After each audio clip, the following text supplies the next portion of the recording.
I am Onur Cinel, 40 years old, and I'm your head coach of Cercle.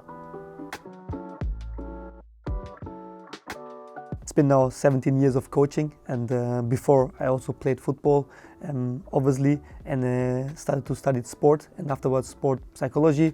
So during my studies, I also made my coaching licenses and worked for football schools and started to work for the first team was a small region team, Essen, which is really good team, especially in the youth department. They play on the highest level and against the big teams in that region, like Schalke, like Dortmund, like Leverkusen, like Köln. And from there on, I started as a really young coach with 26 to coach a men team in the 6th division, and we promote to the 5th division. And that was, let's say, my entrance to start my coaching career as well in Schalke, where there was 11 years and coaching different youth teams, and also were part of the professional coaching staff. And after 11 years of Schalke, I decided to make a new step, and I changed to Salzburg as a head coach of FC Liefering, which is maybe for the people outside, the second team of Red Bull Salzburg, playing in the 2nd division in Austria, and make there also a pathway to Red Bull Salzburg, and some experiences with Red Bull Salzburg and also in the Champions League. I didn't have that in my mind, to be honest, to be a coach. I realized it after my professor in the university said, "Hey, no, you're gonna be a coach," and my first reaction was, "No, I will not," because I never really liked to be coached that much. I just liked to play when I was a player, and but because of that, and I really liked my professor, because what I talked about before, it's kind of relationship. I had a big relationship to that professor, and so I felt like, okay, I have the responsibility to find out if it's maybe something for me. And in the moment I started coaching, more or less for him, and because he really thought, he really saw something in me, I found out that it's quite easy for me, and it's also like really I enjoy it to be a coach, and that's why I started it. Yeah, it was also during my time at Red Bull Salzburg when I get in touch with Cercle. Also on that time it was also Luciano involved, and we kept in touch all the time. For me it was right from the beginning really interesting, because I knew Cercle, I follow Cercle, especially because of the way they play football, and also of the project that I really like to work with young players and to develop young players and to play an intensive style of play.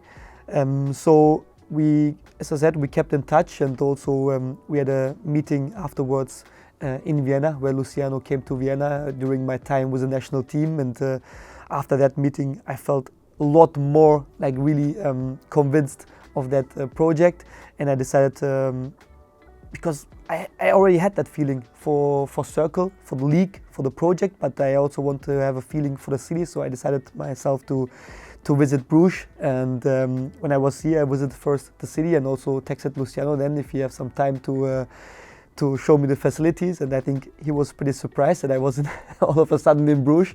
But I was here, I want to see everything, and he at the time, it was really nice of him as well, and I saw the facility, that I also fell in love with the facilities, because it is really football. I really like the offices directly at the training pitch, the gym directly at the training pitch, the meeting room directly at the training pitch. So everywhere you are, you just think about being on the pitch, and I really enjoy being on the pitch and having training sessions. So when I felt this kind of excitement for the project, for Cercle, and also for the city that I really liked in the first place, it was totally clear for me that this is the place where I want to be.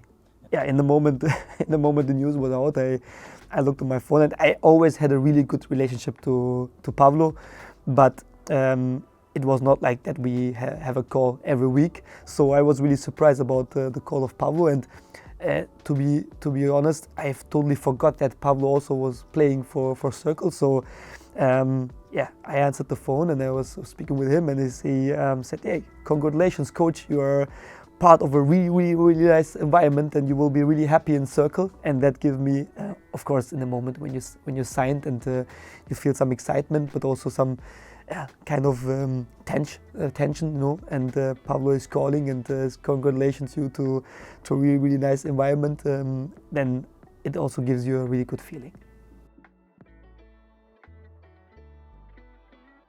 It always worked like this, that my priority is always the team that I'm coaching, and the priority is Cercle is really clear, and it's usual that you have some days off in the international breaks, and it is that I'm like this, that I'm joining the national team only on my days off. So I do with my team all the sessions and all the preparations and also the friendly matches on the international break. And afterwards, when we do some days off and some players, maybe some staff members going to the beach or enjoying their time with their families, I'm joining the national team and improving as well there and enjoying the time as well with the national team, of course. The philosophy or the playing style of a coach is always also a mirror of his personality, and I think everybody, if they think about some personalities at the sideline and some big coaches, you can really see how they live this kind of style of play, and it's the same with me. So I always played the way I play now. Of course, the principles, they grew and grew by time, but this is always also the mirror of my personality. So I was never really a patient guy. I'm still not, even though I get more experienced and older, but my patience is not getting better. So I don't really like my team to just chase behind the ball 90 minutes or just to shift and wait for making let's say making a mistake of the opponent. No, I really want to go for the ball. I'm not patient, so that's why we have to press high. That's why we really have to go for the ball, and we really also have to enjoy the ball. And this is something we have to develop. And now we are also in the process that we really enjoy also the ball, but not to just have it. There's also a tension behind that, because we have to create kind of fear at the opponent. Every time we have the ball, they have to feel anxious about that we could create something with it. And this is the development we do right now. So the style of play is pretty clear. We want to press high because we don't have the patience to wait for a mistake. No, we want to force them to a mistake. We want to be active, we want to be proactive, we want to be energetic. And if we have the ball, we want to create something with that creates a fear, create fear at the opponent. And this is something what I really, really enjoy, seeing my team having fun and having joy in the willpower to win the ball as soon as possible, but also enjoying the moment when we have the ball. It's really mixed. I'm happy so far with the development of the players individually, but also as a team. You could also see that our market value increased as a team, but also individually, and we are in some things in the league really top, also number one in pressure regains, in counter pressure regains, in counter pressure, but obviously also there's a lot of room of development. Of course, I'm not happy with the points that we have right now, and also with the situation in the table.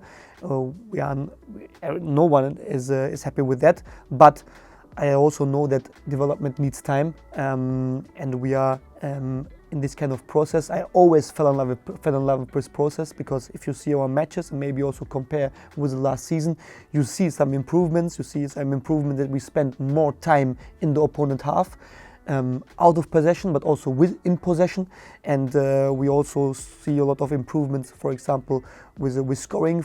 In the moment we have Steve with 4 goals, which is nice as a striker.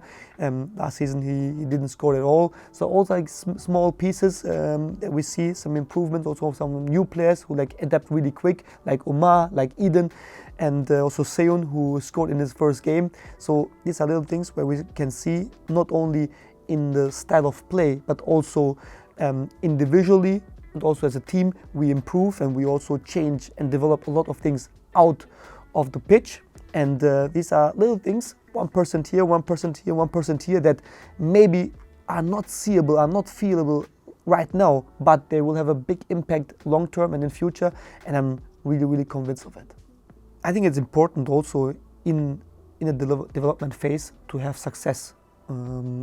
The more success you have, the better is the development as well, individually but also as a team. So we have to mix it up. that development is not always going in one direction up, it's clear, but we have to get closer to that. I think it's important for the team, especially for a young team, to get a direct feedback, to speak about the game after the match, because of course afterwards we go separate, and then we maybe also speak with the media, with other people as well. And I think it's really important to speak first there, not only me, also with the team, about some things, to share some things, that we go out and also have the same opinion or similar opinions about some things, because we start the match as a team and we also want to finish the match as a team, and also don't want to go separate with some different thoughts or some emotions that we then that then goes in a different way. I think it's really important to have a little chat after the game together, and also show everyone, not only us, also the supporters, that we are one team, no matter how the result is, good or also bad. And from there on, go together as well to the supporters to say thank you, because it's also a big part. It will be just different because it will be some games in a row, and we will not have that much of rest between the games, not only for the cup game, also for the games around. So they will be a little bit different, but the approach is the same. The approach is we want to be the best team possible in the moment the game starts. Yeah, I think everybody who follows and watch the league and the matches know that this is a really competitive league and a high level league, and I think the teams also proved it on the highest level in the Champions League, with their results as well. So I think there's no secret. In the moment you follow the league and you see the power, the physical power, and also the technical abilities of the players, and the results also in the Champions League, that this league is a really good league, not only for young players. I think in general it's a high level. The supporters have the power to be really a game changer, and they did also in the games that we had so far. As I said, they have the power to change the dynamic of the atmosphere, and my players, young players especially, really reacts to that, and also opponents reacts to that. So in the moment there's a reaction of the supporters and some changing of the dynamic of the supporters. We also feel more responsibility to give something back, and then it's a game between the supporters and between us. So they feel that we need the support, and they give us something, and we give them something back. And this kind of game is exceptional. We had it in some moments, especially in the home games this season, and we really need that. The supporters are our game changers, and they support us really well this season so far.